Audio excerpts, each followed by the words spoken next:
Salut les gamers, salut à tous, on se retrouve sur Drive Club. Alors là, comme vous pouvez le voir, j'ai enfin débloqué toutes les voitures. Et donc comme vous pouvez voir en ce moment, il y a l'Apollo, voilà, elle est magnifique, la Gumper Apollo. Que vous dire d'autre, elle est magnifique. Je ne vous retrouve pas aujourd'hui pour cette voiture, je vous retrouve pour parler un peu de Fast Furious 7. Vous savez que prochainement en avril, Fast Furious 7 va sortir. Il y aura un nouveau méchant qui est Jason Statham. Sachez que cet acteur a été choisi par Vin Diesel lui-même après avoir demandé au Twitter, aux fans de la série, quel méchant il voulait avoir dans la série, dans le film. Et voilà, et la plupart des personnes donc ont dit on voudrait avoir Jason Statham dans le Fast Furious. Et ben Vin Diesel a contacté Jason Statham, lui a demandé de faire partie du film, et c'est comme ça qu'à la fin de l'épisode 6 de Fast Furious, après le générique, je sais pas, ou pendant le générique, je sais pas si vous vous rappelez, il y a une petite scène où justement le chinois, l'asiatique de l'équipe se fait défoncer sa voiture par une autre voiture ou un camion, je ne sais plus, et qui est au volant de ce véhicule. C'est Jason Statham qui passe un coup de fil en disant c'est fait, et on comprend bien que dans le 7, donc dans l'épisode 7, il va y avoir un gros défi, duel, combat entre l'équipe de Vin Diesel et Jason Statham qui est le nouveau méchant. Voilà. Que vous dire d'autre, vous dire aussi qu'effectivement je vous retrouve aujourd'hui pour vous parler de ce film, mais pas que, ça c'est fait, mais de d'une des voitures qui va participer, donc qui sera dans ce film. Si vous avez vu les bandes annonces, c'est la voiture qui passe d'un building à un autre, ça s'appelle donc une Lycan. Je vous parle de cette voiture, pourquoi? Parce que nous avons la chance dans Drive Club, et je crois que franchement elle n'apparaît dans aucun autre jeu de voiture jusqu'à présent.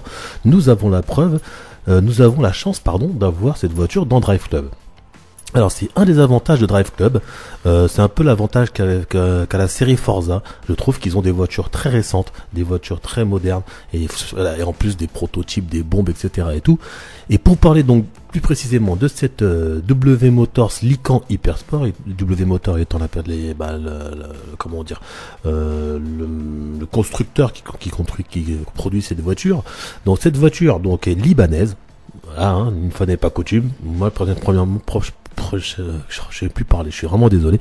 C'est la première fois que j'entends parler d'une voiture libanaise. Personnellement, moi j'en ai jamais entendu parler. Je la trouve très belle, j'aime bien son style un peu acéré, cubique acéré, avec sa petite pointe en avant, petit missile. Moi j'apprécie beaucoup. Je trouve qu'elle a de la gueule, elle a un beau profil. Là vous pouvez la voir, elle a vraiment un peu de gueule. J'ai la chance de pouvoir vous la montrer dans plusieurs couleurs. Voilà, donc là c'est la couleur normalement d'origine, en blanche tout simplement. Voilà, qu'on peut montrer comme ceci. Voilà, donc avec les petits détails, les étriers jaunes, etc. Là, c'est la couleur de mon club, donc dans Drive Club, donc ça fait pas mal. Moi, je suis pas pour le rouge, c'est pas moi qui ai fait, quand je suis pas chef du clan, donc c'est pas moi qui ai fait cette déco. Mais la déco est bien choisie, la livrée est bien choisie, la couleur, voilà, le rouge, moi j'avoue, je suis pas trop rouge, mais ça passe bien. Je passe bien avec les écussons du club, etc. Y a rien à dire. Ça, c'est une de mes petites livrées, voilà, que j'ai faites, j'ai choisi au niveau des couleurs, etc. J'aime beaucoup. Voilà, on voit pas beaucoup de voitures vertes, je trouve que ça c'est pas mal du tout. Nous avons le noir bien sûr classique, donc là c'est des couleurs métallisées comme vous pouvez voir. Sachez que dans le Drive Club vous pouvez changer les couleurs, la texture des couleurs. Vous pouvez mettre du vernis, vous pouvez mettre du mat métallisé, du métallisé tout seul, etc. Donc ça c'est pas mal. Voici donc une qui est un peu vernie, mais j'ai fait deux bleus différents. Vous pouvez voir par exemple à l'arrière de l'aile droite, vous voyez que c'est un peu différent. Voilà, donc une petite version. Voilà, je suis assez sobre dans mes décos. Moi, j'aime pas trop flasho, mais voilà, on voit bien. Je trouve que cette couleur et cette livrée le met bien en valeur au niveau de ses formes, etc. Et voilà, j'en ai une un peu plus obscure que je garde personnellement, c'est plus pour les Ferrari que je laisse celle-ci, parce que bon, les Ferrari rouge, c'est normal. Je suis pas très rouge, mais cette petite couleur bordeaux métallisé mat, là, j'aime bien. Voilà, et donc sur les Ferrari, ça donne vraiment bien. Voilà, c'est tout pour vous dire. Donc voilà, pour vous parler un peu plus de la voiture. Vous dire que c'est une voiture qui coûte 3,4 millions de dollars, ça c'est balèze, excusez-moi, du peu quand même. Donc ça fait partie, a priori c'est la voiture la plus chère du monde.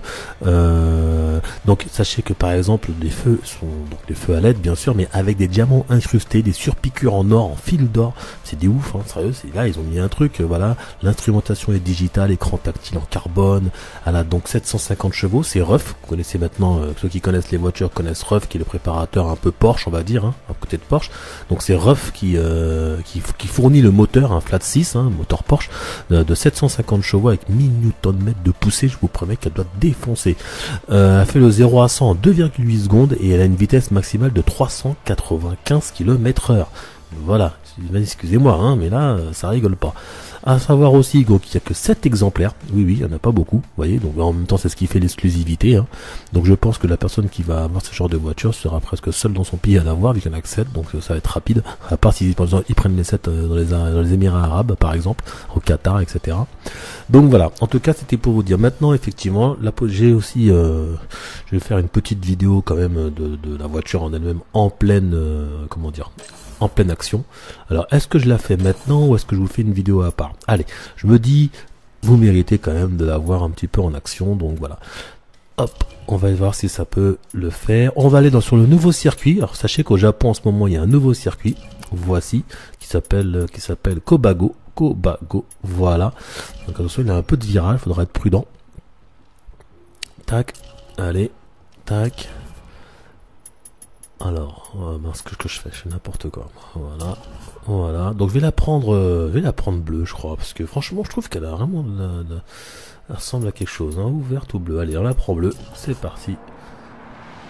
Voilà comment ça se passe. Donc moi, personnellement, au niveau de mon commentaire, je vais vous laisser parce que sinon, je vais conduire n'importe comment. Sachez que c'est vraiment pas simple hein, de piloter et de parler en même temps. Donc je vais vous souhaiter en tout cas un bon visuel là tout de suite. J'ai essayé de vous faire 1 ou 2 tours avec des vues différentes de façon à ce que vous puissiez voir l'intérieur de la voiture qui est quand même pas mal. Et voir bien sûr, moi, sachez que vous me connaissez, ma vue préférentielle c'est la vue capot. C'est là où je fais tous mes chronos etc. et tout. Donc voilà, donc n'hésitez pas en tout cas à me faire un petit commentaire si ça vous a plu. Je vous dis à très bientôt pour d'autres vidéos. Allez, à plus, bye bye.